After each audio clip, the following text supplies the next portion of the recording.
If love shows you no direction, may the prayers be your northern star.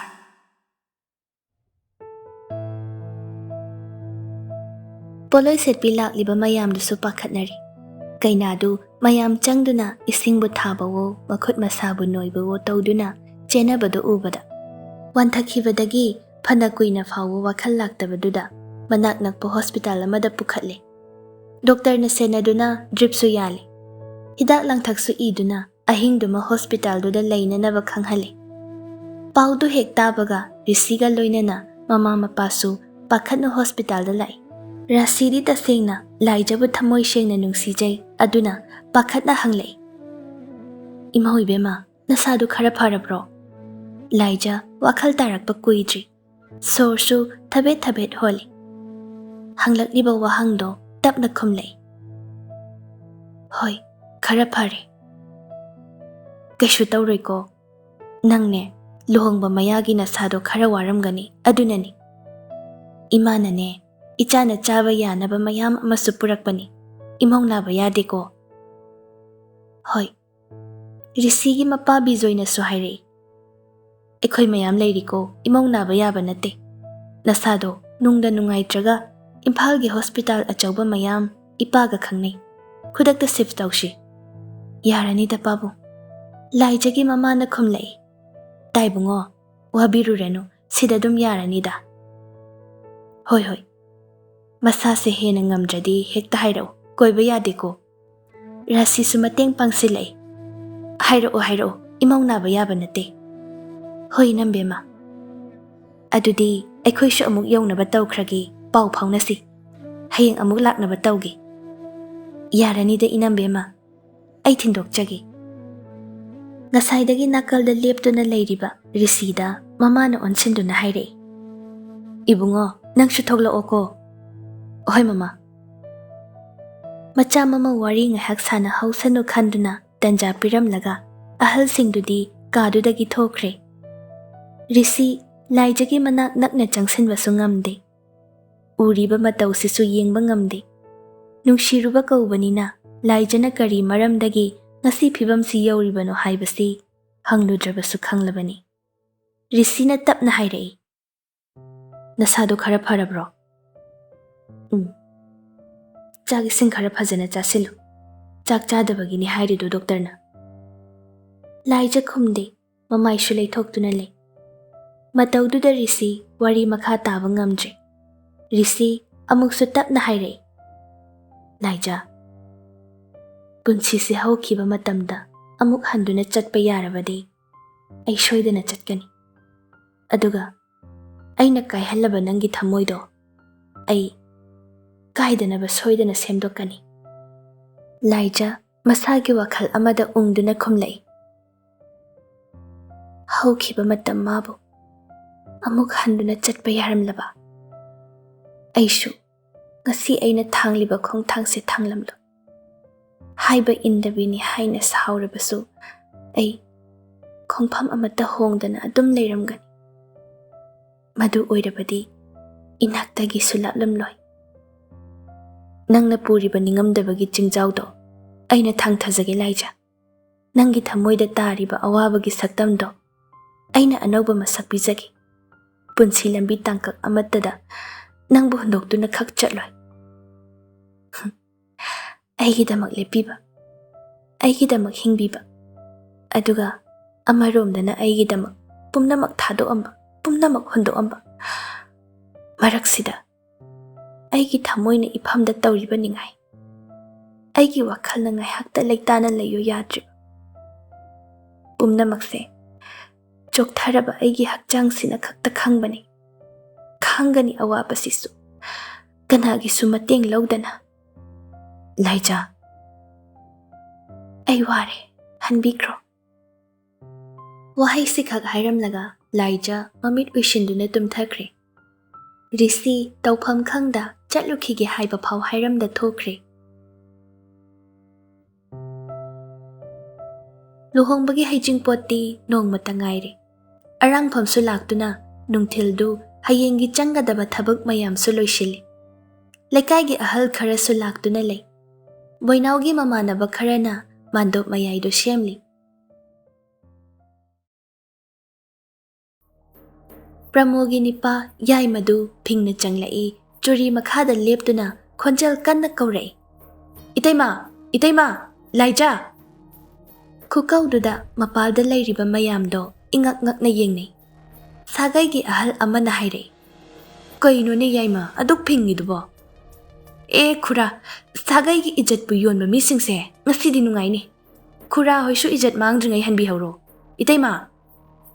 Mama Sakhi, Laija, amadi chinglembi imungdagi prap chenthore. Sumang matonda lairamba boinausu leptuna yengli. Sakhina wa haiba nangde yai mana lawai lemphudagi hekta laglai. Kaino itai mohina khalisibo. Aikhoigi amadi sagaigi maiga amta yengdrisibu kaino. Sakhi tumina lei khumde. Laijadi mamai makok samnadana hairakliba wase karino khanduna chap yungduna lei. Yai mana makha tare.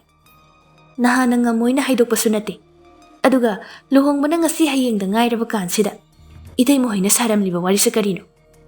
Itai mana chopani. Aikhoigi maiga amta yengdrise itai magise aikhoi bu sitaba natro. Bhap taba ngamdraduna boinau na hanglai. Kaka, imana kai daururage. Aikhoidi kakagi wafamsi gyan taba ngamjadre. Boinau na wa ngangba loiba nangdi. Nakaldagi Pramona prap laktuna makhut o mashawo hairari. O taroye. Nache phazabi sigi luhongbasi namana phone tawduna haidokredana. Phazare haujikti. Luhongdawba hayeng hangchita ngaira kansida migi machada thaujinduna luhongba to asi haisibu mi kanana yaningdoino. Haujikta da bhap tare.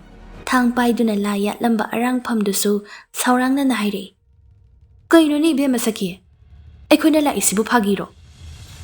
Ahal amana mukhum lai.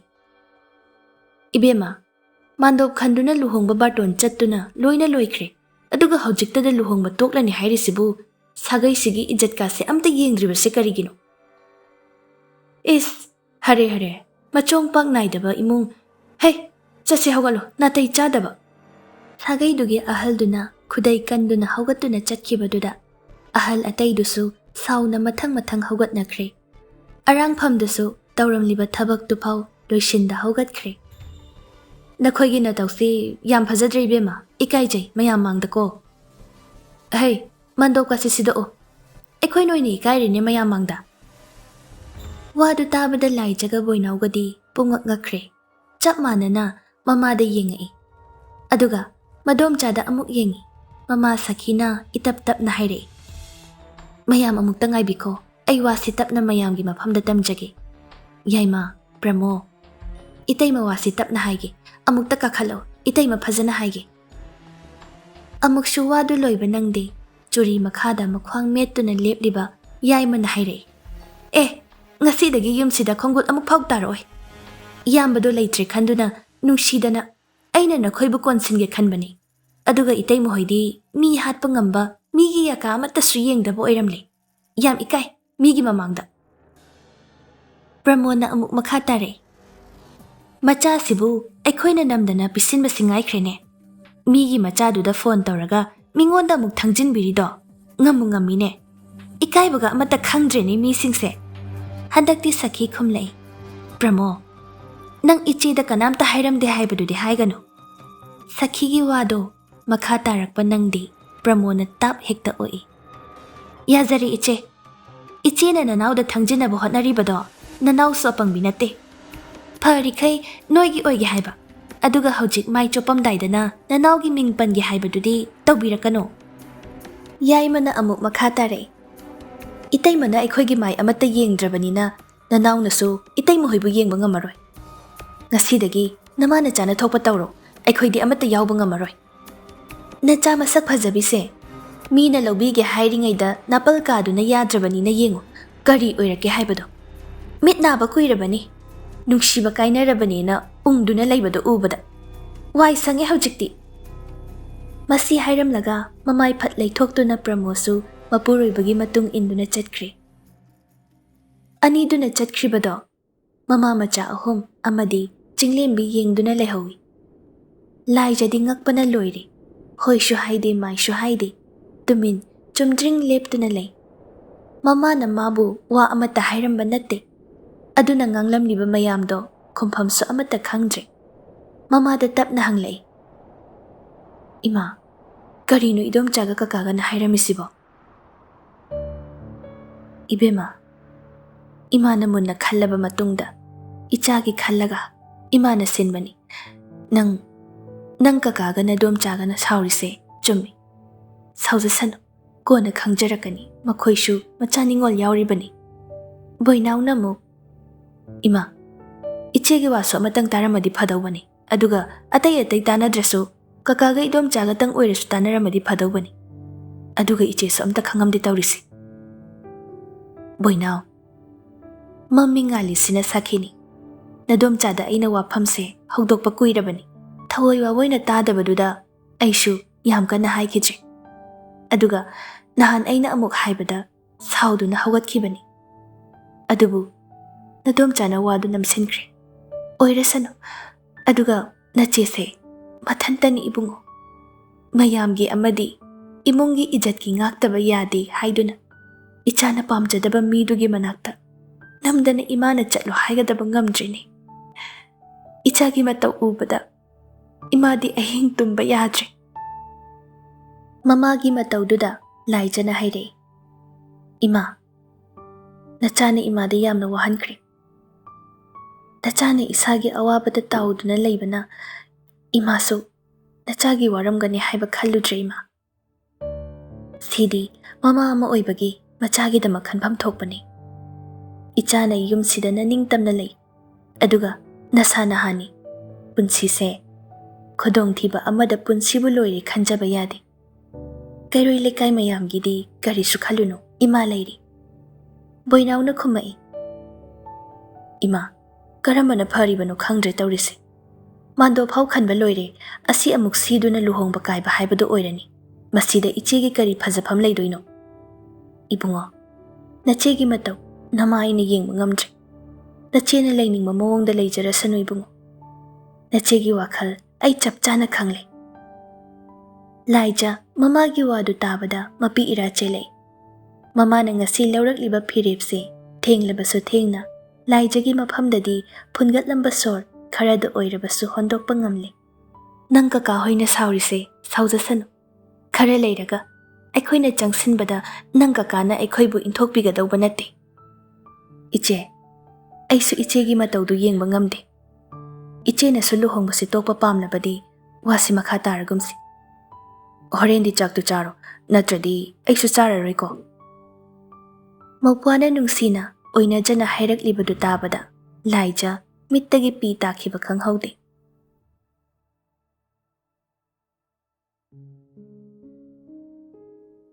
ꯁꯣꯝꯗ ꯔꯤꯁꯤꯒꯤ ꯌꯨꯝꯗ ꯃꯌꯥꯝꯗꯨ ꯃꯀꯣꯛ ꯄꯥꯏꯅꯔꯦ.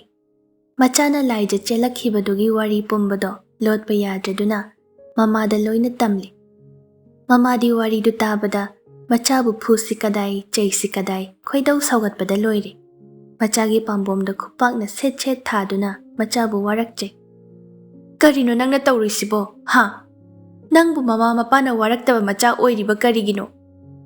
ꯔꯤꯁꯤ ꯈꯨꯝꯗꯦ, ꯇꯨꯃꯤꯟꯅ ꯃꯀꯣꯛꯇꯨ ꯂꯨꯛꯊꯗꯨꯅ ꯐꯃꯨꯡ ꯃꯆꯤꯗꯨꯗ ꯐꯝꯗꯨꯅ ꯂꯩ.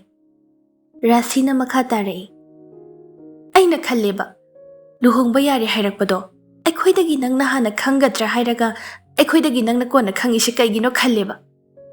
ꯅꯄꯥꯒꯤ ꯏꯖꯠꯀ ꯑꯃꯠꯇ ꯌꯦꯡꯗ꯭ꯔꯤꯕꯁꯦ ꯀꯔꯤꯒꯤꯅꯣ ꯍꯥꯏꯕ. ꯅꯪ ꯑꯩꯅ ꯐꯨꯗꯅ ꯋꯥꯔꯛꯍꯧꯗꯕꯒꯤ ꯑꯩꯒꯤ ꯏꯔꯥꯜꯅꯤ." "ꯃꯃꯥ, ꯑꯩ ꯌꯥꯝ ꯂꯥꯟꯈ꯭ꯔꯦ. ꯋꯥꯈꯜ ꯈꯟꯊꯕ ꯋꯥꯠꯄ ꯅꯆꯥꯕꯨ ꯉꯥꯛꯄꯤꯌꯨ. ꯑꯩ ꯋꯥꯁꯦ ꯑꯁꯨꯛ ꯆꯥꯎꯊꯣꯛꯀꯅꯤ ꯈꯜꯍꯧꯗ꯭ꯔꯦ." ꯃꯆꯥꯒꯤ ꯋꯥꯍꯩꯗꯨꯗ ꯃꯃꯥꯗꯣ ꯃꯈꯥ ꯇꯥꯅ ꯆꯩꯕꯁꯨ ꯉꯝꯗ꯭ꯔꯦ. ꯂꯥꯏꯖꯒꯤ ꯃꯃꯥꯅ ꯇꯧꯐꯝ ꯈꯪꯗ ꯔꯤꯁꯤꯗ ꯀꯣꯜ ꯇꯧꯗꯨꯅ ꯃꯆꯥꯒꯤ ꯑꯣꯏꯔꯤꯕ ꯐꯤꯕꯝꯒꯤ ꯃꯇꯥꯡꯗ ꯋꯥꯔꯤ ꯍꯧꯗꯣꯛꯄꯅꯤ. "ꯁꯈꯤ, ꯃꯆꯥꯒꯤ ꯂꯨꯍꯣꯡꯕꯁꯦ ꯀꯥꯏꯔꯁꯅꯨ ꯈꯟꯗꯨꯅ ꯇꯧꯔꯛꯄ ꯅꯠꯇꯦ. ꯑꯗꯨꯕꯨ ꯃꯆꯥꯒꯤ ꯃꯑꯣꯡꯁꯤꯗ ꯍꯌꯦꯡ ꯃꯤꯒꯤ ꯏꯃꯨꯡꯗꯨꯅ ꯑꯃꯨꯛ ꯂꯥꯟꯅ ꯂꯧꯈꯤꯗ꯭ꯔꯥ ꯈꯟꯗꯨꯅ ꯃꯌꯥ ꯑꯣꯏꯒꯗꯧꯔꯤꯕ ꯔꯤꯁꯤꯗ ꯃꯆꯥꯒꯤ ꯑꯣꯏꯔꯤꯕ ꯐꯤꯕꯝꯁꯦ ꯅꯥꯀꯣꯏꯅꯅ ꯂꯤꯗꯨꯅ ꯈꯪꯍꯟꯅꯕ ꯍꯣꯠꯅꯕꯅꯤ." ꯔꯤꯁꯤꯅ ꯋꯥꯔꯤ ꯃꯌꯥꯝꯗꯨ ꯃꯨꯟꯅ ꯇꯥꯔꯕ ꯃꯇꯨꯡꯗ, "ꯏꯅꯦꯅ ꯉꯁꯤ ꯑꯩꯒꯤ ꯏꯐꯝꯗ ꯂꯥꯏꯖꯒꯤ ꯑꯣꯏꯔꯤꯕ ꯐꯤꯕꯝꯒꯤ ꯃꯇꯥꯡꯗ ꯈꯪꯍꯟꯕꯤꯕꯁꯦ ꯑꯩꯒꯤꯗꯤ ꯌꯥꯝꯅ ꯂꯥꯏꯕꯛ ꯐꯕꯅꯤ. ꯏꯅꯦꯅ ꯇꯥꯛꯄꯤꯕꯒꯤ ꯃꯇꯨꯡ ꯏꯟꯅ ꯑꯩꯅ ꯂꯥꯏꯖꯕꯨ ꯆꯦꯛꯁꯤꯟꯅ ꯅꯨꯡꯁꯤꯅ ꯂꯣꯏꯅꯖꯒꯦ ꯈꯜꯂꯤ. ꯑꯗꯨꯕꯨ ꯏꯅꯦ, Magi wakhalna aduk yawna wana leiraba oirabadi ai luhongbagi khongphamse handokjarage. Hawkhiba matamda aina lankhiba amuk hanna handuna semdokpagi pangaldi aigi iphamda leijadre. Adubu aina lanbu oibana mayamsigi apha phatta aina loina pujarage.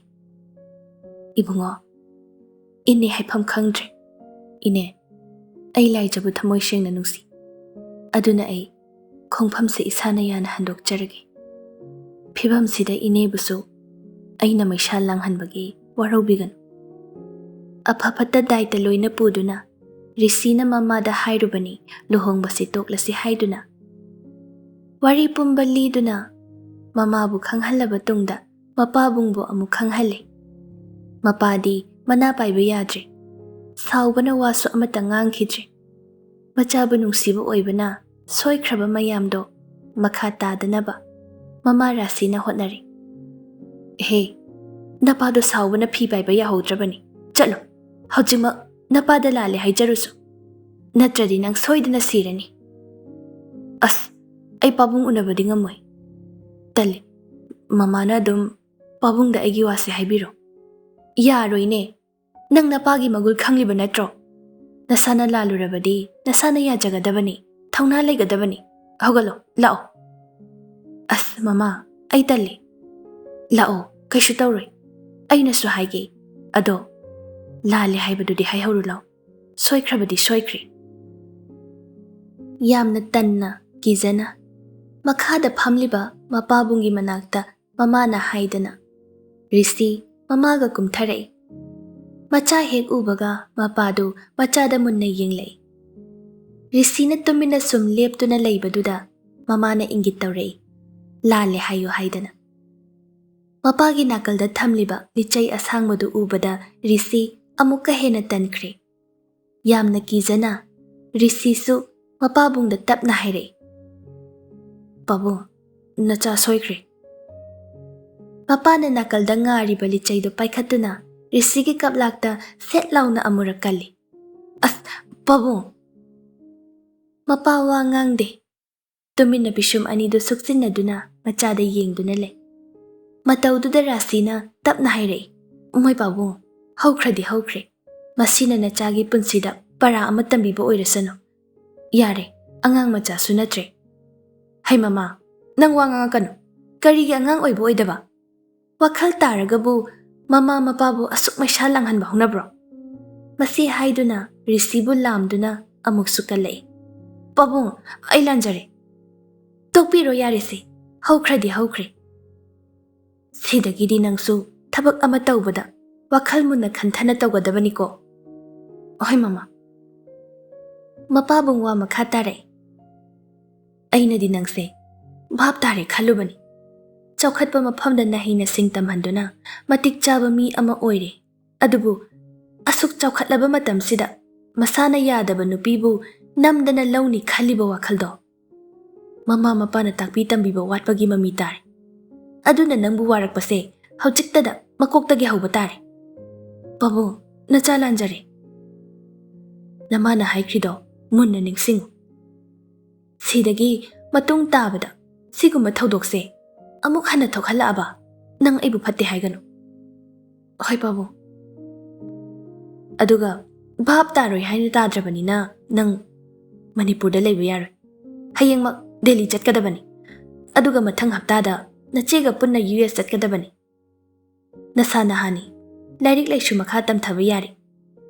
Kari tawba yai haibado nachega tanaraga maphamduda tamlugadabani. Hoy babu.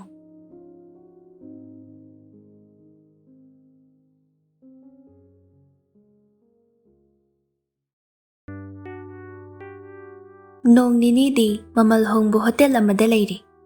Chabasu thawaina chade. Thabak sufam khuding thabak leibra haiduna hangba yaba hangi. Amata lei hairaktre. Paisasu lupa 2,000 khakta pairakpani adusa loire. Numidangdu lekpham leitraduna lambi nakalda lekpatari. Ayuktagi chaksu chadri. Nungsa maraktuda koichat chatlubagi choktharaba masado lambigi nakalda phamtharai. Yet oi yenglubada mayum makai leijadaba ꯅꯣꯡꯃꯒꯤ ꯈꯔ ꯁꯨꯔꯒ ꯍꯤꯡꯕ ꯈꯔꯁꯨ ꯃꯣꯠꯂꯕ ꯃꯐꯤ ꯃꯔꯣꯜꯗꯨ ꯍꯣꯡꯗꯣꯛꯇꯕꯤꯗ ꯅꯦꯅꯥ ꯇꯥꯅ ꯇꯨꯝꯊꯅꯔꯤ꯫ ꯃꯌꯥꯝꯗꯨ ꯎꯕꯗ ꯁꯪꯁꯥꯔꯁꯤꯗ ꯋꯥꯔꯤꯕꯁꯦ ꯃꯍꯥꯛ ꯈꯛꯇ ꯅꯠꯇꯦꯀꯣ ꯍꯥꯏꯅꯁꯨ ꯑꯃꯨꯛ ꯈꯜꯂꯤ꯫ ꯑꯃꯨꯛꯅ ꯄꯨꯟꯁꯤꯁꯦ ꯑꯁꯨꯝ ꯇꯧꯗꯨꯅ ꯂꯣꯏꯈ꯭ꯔꯗꯔꯥ ꯈꯜꯂꯤ꯫ ꯑꯗꯨꯒ ꯃꯥꯒꯤ ꯄꯤꯛꯂꯕ ꯈꯨꯡꯒꯪꯗꯨꯗ ꯂꯩꯍꯧꯔꯤꯕ ꯅꯨꯡꯁꯤꯔꯕ ꯃꯃꯥ ꯃꯄꯥ, ꯃꯔꯨꯞꯁꯤꯡ ꯑꯃꯗꯤ ꯃꯥꯒꯤ ꯊꯋꯥꯏꯅ ꯈꯟꯖꯕꯤ ꯍꯌꯦꯡꯅ ꯃꯤꯒꯤ ꯑꯣꯏꯈꯤꯗꯧꯔꯕꯤ ꯂꯥꯏꯖꯕꯨ ꯅꯤꯡꯁꯤꯡꯂꯛꯏ꯫ ꯄꯨꯟꯁꯤꯒꯤ ꯏꯔꯩ ꯑꯃꯅ ꯄꯨꯟꯁꯤ ꯈꯣꯡꯆꯠ ꯑꯁꯤꯕꯨ ꯑꯁꯨꯛ ꯊꯨꯅ ꯑꯑꯣꯟꯕ ꯂꯥꯛꯍꯟꯕ ꯑꯉꯛꯄꯅꯤ ꯃꯊꯟꯇ ꯈꯟꯖꯩ꯫ ꯈꯟꯅ ꯈꯟꯅ ꯆꯣꯛꯊꯔꯕ ꯋꯥꯈꯜ ꯑꯃꯗꯤ ꯍꯛꯆꯥꯡꯕꯨ ꯗꯨꯀꯥꯟ ꯑꯃꯒꯤ ꯊꯣꯡꯗ ꯉꯥꯗꯨꯅ ꯐꯝꯅ ꯐꯝꯅ ꯇꯨꯝꯊꯈ꯭ꯔꯦ꯫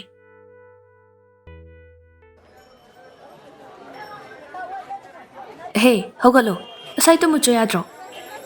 ꯑꯉꯥꯎ ꯑꯐꯩ ꯃꯌꯥꯝꯁꯤꯅ ꯃꯔꯣꯜ ꯑꯃ ꯗꯥꯎꯒ ꯌꯥꯗꯧ ꯃꯥꯟꯗꯦꯍꯦ ꯑꯌꯨꯛ ꯑꯉꯟꯕꯁꯤꯗ꯫ ꯗꯨꯀꯥꯟ ꯃꯄꯨꯗꯨꯅ ꯉꯥꯡꯕꯗꯨꯗ ꯃꯤꯀꯞ ꯊꯣꯛꯂꯛꯏ꯫ ꯃꯃꯤꯠ ꯍꯦꯛ ꯄꯥꯡꯊꯣꯛꯄꯒ ꯅꯨꯡꯁꯥ ꯃꯉꯥꯜꯗꯨꯅ ꯌꯩꯕꯒꯤ ꯃꯤꯠꯇꯨ ꯄꯥꯡꯕ ꯉꯝꯗ꯭ꯔꯗꯨꯅ ꯃꯈꯨꯠꯅ ꯃꯉꯥꯜꯗꯨꯕꯨ ꯈꯜꯂꯤ꯫ ꯌꯦꯡꯈꯠꯂꯨꯕꯗ ꯃꯤꯌꯥꯏ ꯆꯜꯂꯕ ꯑꯍꯜ ꯑꯃꯅ ꯃꯥꯕꯨ ꯌꯦꯡꯗꯨꯅ ꯂꯩꯔꯝꯕꯗꯨ ꯎꯔꯤ꯫ ꯒ꯭ꯌꯥꯟ ꯍꯦꯛ ꯂꯥꯛꯄꯒ ꯐꯨꯛ ꯍꯧꯒꯠꯇꯨꯅ ꯅꯥꯀꯜꯗ ꯊꯩꯗꯣꯛꯏ꯫ ꯁꯣꯔꯤ꯫ ꯗꯨꯀꯥꯟ ꯃꯄꯨ ꯑꯍꯜ ꯑꯗꯨꯅ ꯄꯥꯊꯧꯕꯨ ꯗꯨꯀꯥꯟꯒꯤ ꯊꯣꯡꯗꯨ ꯍꯥꯡꯅ ꯃꯅꯤꯡ ꯑꯣꯟꯊꯣꯛꯇꯨꯅ ꯍꯥꯏꯐꯦꯠ ꯌꯦꯡꯂꯝꯃꯤ꯫ ꯄꯥꯊꯧꯁꯨ ꯍꯥꯏꯐꯦꯠ ꯌꯦꯡꯂꯨꯏ꯫ ꯃꯤꯆꯥꯟꯅꯕꯗꯨꯗ ꯐꯠ ꯂꯩꯊꯣꯔꯛꯏ꯫ ꯃꯐꯤ ꯃꯔꯣꯜ ꯍꯥꯞꯄ ꯕꯦꯒ ꯃꯆꯥꯗꯨ ꯄꯥꯏꯈꯠꯇꯨꯅ ꯈꯣꯡꯗꯨ ꯈꯣꯡꯀꯥꯞ 2-3 ꯊꯥꯡꯕꯒ ꯗꯨꯀꯥꯟ ꯃꯄꯨꯗꯨꯅ ꯀꯧꯔꯛꯏ꯫ ꯑꯣꯏ ꯏꯕꯨꯡꯉꯣ, ꯅꯤꯄꯥ꯫ ꯃꯩꯇꯩ ꯅꯠꯇ꯭ꯔꯣ ꯅꯪ? ꯄꯥꯊꯧ ꯃꯥꯕꯨ ꯑꯣꯏꯕ ꯖꯥꯠꯂ ꯈꯟꯗꯨꯅ ꯆꯠꯂꯝꯕꯗꯨ ꯐꯠ ꯂꯦꯞꯄꯒ ꯁꯠ ꯂꯩꯊꯣꯔꯛꯏ꯫ ꯅꯪꯕꯨꯅꯤꯅꯦ ꯑꯩꯅ ꯀꯧꯔꯤꯁꯦ, ꯁꯤꯗ ꯂꯥꯛꯈꯣ꯫ ꯄꯥꯊꯧ ꯏꯉꯛ ꯉꯛꯈ꯭ꯔꯦ꯫ ꯊꯕꯛꯀ ꯄꯤꯗꯣꯏ ꯖꯥꯠꯂ ꯈꯟꯗꯨꯅ ꯆꯪꯂꯛꯏ꯫ ꯍꯥꯏꯕꯒ ꯇꯧꯕꯒ ꯊꯕꯛ ꯑꯃ ꯁꯤꯟꯅꯅꯤꯡꯕ ꯃꯥꯜꯂꯤ꯫ ꯅꯪ ꯀꯩ ꯊꯕꯛ ꯂꯩꯒꯦ? ꯀꯩꯝ ꯂꯩꯖꯗꯦ ꯑꯣꯖꯥ, ꯊꯕꯛ ꯊꯤꯖꯔꯤꯕ ꯃꯤꯁꯛ ꯑꯃꯅꯤ꯫ ꯁ꯭ꯋꯥꯏꯗ ꯂꯩꯕꯗꯤ ꯀꯌꯥꯝ ꯀꯨꯏꯔꯦ? ꯀꯨꯏꯖꯗ꯭ꯔꯤ, ꯍꯞꯇꯥ ꯑꯃꯃꯨꯛ ꯐꯥꯕꯗ ꯉꯥꯏꯖꯔꯤ꯫ ꯐꯔꯦ, ꯑꯩ ꯑꯗꯨꯗꯤ ꯊꯕꯛ ꯑꯃ ꯄꯤꯒꯦ, ꯅꯪ ꯇꯧꯕ ꯇꯟꯒꯗ꯭ꯔꯣ? ꯊꯕꯛ ꯄꯜꯂꯛꯄꯗꯨꯗ ꯍꯔꯥꯎꯕꯅ ꯂꯣꯏꯔꯤ꯫ ꯃꯕꯨꯛꯅꯤꯡꯗ ꯈꯟꯖꯩ, ꯏꯁꯣꯔꯁꯦ ꯑꯩꯕꯨ ꯅꯨꯡꯁꯤꯕꯤꯗ꯭ꯔꯕꯁꯨ ꯃꯤꯔꯥꯏꯕꯗꯤ ꯉꯝꯗꯕ ꯖꯥꯠꯅꯤ꯫ ꯍꯣꯏ ꯑꯩ ꯇꯧꯖꯒꯦ, ꯀꯔꯤ ꯊꯕꯛꯅꯣ ꯍꯦꯛꯇ ꯍꯥꯏꯕꯤꯌꯨ꯫ ꯅꯃꯤꯠ ꯅꯅꯥꯗꯤ ꯈꯔ ꯁꯤꯡꯉꯨ꯫ ꯅꯪ ꯁ꯭ꯋꯥꯏ ꯖꯒꯥꯁꯦ ꯐꯖꯅ ꯈꯪꯕ꯭ꯔꯥ? ꯍꯣꯏ ꯈꯪꯉꯤ꯫ ꯍꯦꯛꯇ ꯍꯥꯏꯖꯤꯜꯂꯕꯅꯤ ꯊꯕꯛꯇꯨꯕꯨ ꯐꯪꯉꯗꯤ ꯍꯥꯏꯗꯅ꯫ ꯑꯗꯨꯗꯤ ꯁꯤꯗ ꯆꯪꯉꯣ꯫ ꯁꯤꯒꯤ ꯇꯤꯐꯤꯟꯁꯦ ꯒꯂꯤꯒꯤ ꯃꯅꯤꯡ ꯊꯪꯕꯗ ꯕꯦꯡꯒꯥꯂꯤ ꯍꯣꯇꯦꯜ ꯑꯃ ꯂꯩꯕꯅꯤ, ꯑꯗꯨꯗ ꯑꯝꯇ ꯊꯤꯜꯂꯨꯆꯣ꯫ ꯑꯩ ꯚꯔꯥ ꯄꯤꯒꯦ, ꯑꯗꯨꯒ ꯅꯪꯒꯤ ꯈꯣꯔꯁꯥꯁꯨ ꯄꯤꯒꯦ꯫ ꯀꯩꯅꯣ ꯈꯟꯗꯨꯅ ꯍꯥꯏꯐꯦꯠꯇꯤ ꯆꯤꯡꯅꯩ, ꯑꯗꯨꯕꯨ ꯇꯧꯒꯦ ꯍꯥꯏꯗꯣꯛꯎꯔꯕꯅꯤꯅ ꯇꯜꯂꯦ ꯍꯥꯏꯗ꯭ꯔꯦ꯫ ꯍꯣꯏ ꯌꯥꯅꯤ, ꯑꯗꯨꯒ ꯑꯩꯅ ꯁꯤꯟꯅꯔꯤꯕ ꯊꯕꯛꯁꯦ ꯆꯨꯝꯗ꯭ꯔꯤꯡ ꯆꯠꯂꯨ, ꯅꯠꯇ꯭ꯔꯗꯤ ꯑꯩꯅ ꯅꯪ ꯑꯃꯨꯛ ꯊꯤꯔꯛꯀꯅꯤ꯫ ꯍꯣꯏ ꯆꯠꯆꯒꯦ꯫ ꯁꯦ ꯄꯩꯁꯥ ꯁꯤꯗ ꯂꯩꯔꯦ, ꯂꯨꯄꯥ 200ꯅꯤ꯫ 100ꯅ ꯅꯪꯒꯤ ꯈꯣꯔꯁꯥ ꯑꯣꯏꯔꯣ꯫ ꯉꯁꯥꯏꯗꯒꯤ ꯅꯤꯄꯥꯗꯨꯅ ꯀꯨꯞꯊꯅ ꯁꯤꯟꯅꯔꯛꯏꯕ ꯊꯕꯛꯁꯤꯗꯤ ꯂꯨꯄꯥ 100ꯒꯤ ꯊꯕꯛ ꯑꯣꯏꯔꯝꯃꯤ꯫ ꯃꯊꯟꯇ ꯃꯨꯔꯨꯝ ꯁꯣꯟꯗꯨꯅ ꯂꯝꯕꯤꯗꯨꯗ ꯆꯠꯂꯤ꯫ ꯂꯝ ꯊꯣꯛꯂꯛꯑꯒ ꯖꯥꯠ ꯖꯥꯠꯀꯤ ꯃꯤ ꯊꯦꯡꯅꯩ ꯍꯥꯏꯕꯁꯦ ꯆꯨꯝꯕ ꯖꯥꯠꯅꯤ꯫ ꯇꯤꯐꯤꯟ ꯃꯆꯥ ꯑꯃ ꯊꯤꯟꯕꯒꯤ ꯂꯨꯄꯥ 100ꯁꯤꯗꯤ ꯌꯥꯝꯃꯟꯈ꯭ꯔꯦ꯫ ꯑꯗꯨꯕꯨ ꯃꯤ ꯑꯃ ꯑꯣꯏꯅ